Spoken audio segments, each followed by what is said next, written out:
Yeah. Number 33, continuation. You get 2 videos with this shirt. Got the fuel tank full. Looks like our baffles are doing just exactly what we wanted them to here. This thing's holding very well. You can see some air bubbles right here, but overall this thing's quite full. Can you see those air bubbles right there? I'm going to mark that. Looks like to me that we're going to reach our 19-gallon predicted capacity. I was talking about the molecules and how come a great big gasoline molecule will go through a hole that a little bitty H2O molecule will not. The man that welded all this up for me said it's because of the surface tension of water. I never thought about this before, but you know how like you see a drop on a flat surface and it's semicircle shaped? There's a surface tension that pulls water together. Same way with if you put a safety pin on top of the water, the surface tension will keep it from sinking down, or how them little water bugs will go over the top of the water or whatever. Surface tension. Water has a lot of surface tension where gasoline does not. That's why a bigger molecule goes through a little big deal. And after you think about it, that makes perfect sense. That you know, there's something called a water wetter. It's illegal now, but we used to use it in racing, in race cars' radiators. And it made the molecules actually touch the copper in the radiator better and gave it more area to carry more heat off. Same deal. I know there's some kind of thing like that they put in foam for firefighting to make it cover better. It makes water wetter, if that makes any sense. And speaking of welding this thing up, we started to do this injection molded, but even then we've got to plastic weld the 2 halves together. And I said, well, you know, why do we want to do that if we're going to introduce that trade into the job? Can't we just cut this thing out on a CNC machine, fold it up and weld it up and eliminate the vacuum forming, which we have done here. I looked at that vacuum forming. I looked at plastic welding guns, which range anywhere from $100 to tens of thousands. And I said, you know what? I've already had one fuel tank leak and run the whole chassis. I am not a professional plastic welder. This is something best left for the professionals. Let me pay to have that outsourced, and I'm thinking I'm a whole lot better off. So found a company, a small company.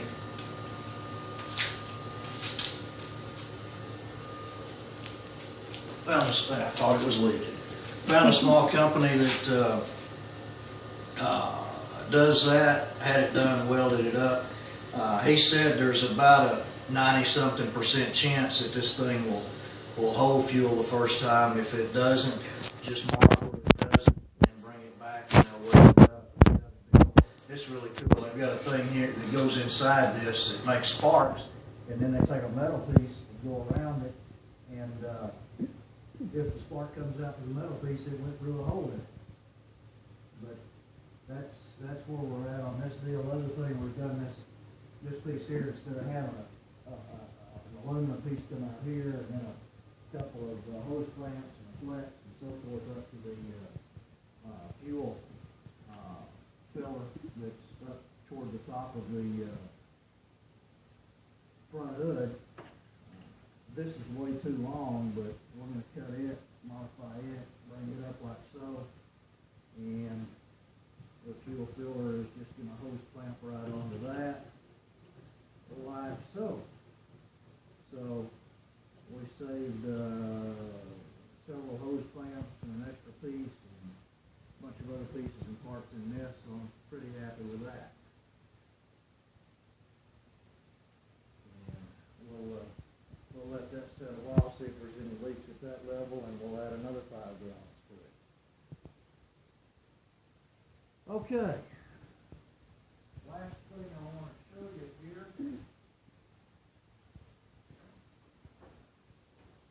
Get this stuff back out of the way. When I got this CNC machine and first started cutting parts, the difference between cutting these parts for this chassis cutting apart the first chassis, night and day. First chassis was cut, first chassis was adequate, first chassis got it done, but it was a fight to get it done. This one has been, it's still a fight, but it's been much more pleasurable to build this chassis than I did the last one, and part of that's, you know, I kind of got thrown into the CNC deal and had to learn it on the job, and there's a lot to learn there. Bit types, bit speeds, everything else. I'm kind of reminded in what I was trying to do with this thing.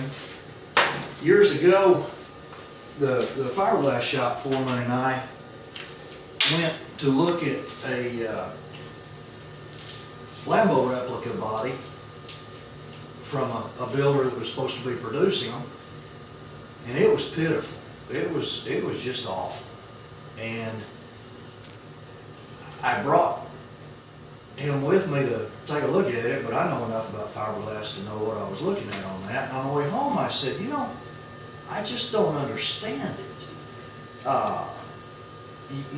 You've told me you're familiar with fiberglass, and you keep telling me that a Lambo replica body is one of the hardest pieces of fiberglass in the world to manufacture and manufacture right. And yet, everybody with a little backyard shop that just bought them a chopper gun thinks that they're going to build them a space shuttle of a body instead of starting and practicing with a paperweight first or something simple and easy. And he said, you know, I saw this all the time when I was selling fiberglass equipment.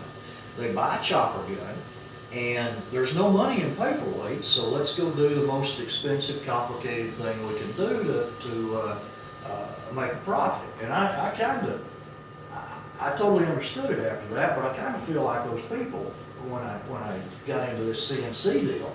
Instead of trying to figure out some simple stuff, we went into something pretty dang complicated as a supercar chassis.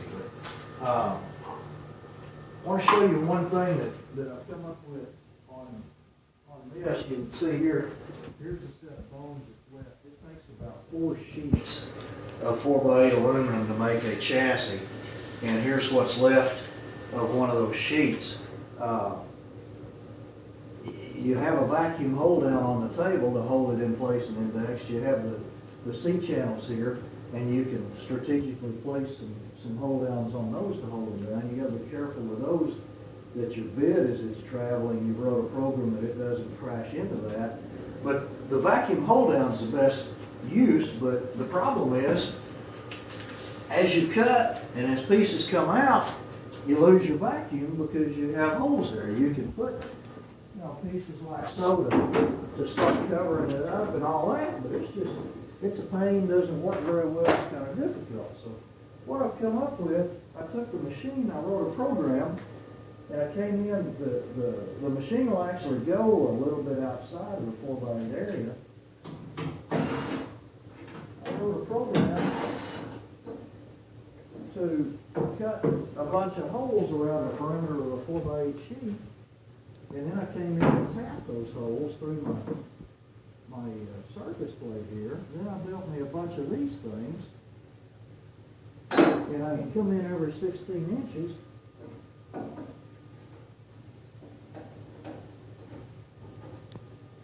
Oops, I'm putting it on backwards. I can come in every 16 inches and put one of these, which totally grabs the piece all the way around, totally ties it down, like so. And that's just one more thing I learned on the CNC machine to make my life a whole lot easier on that. Let me look at my notes here and see if I've covered everything.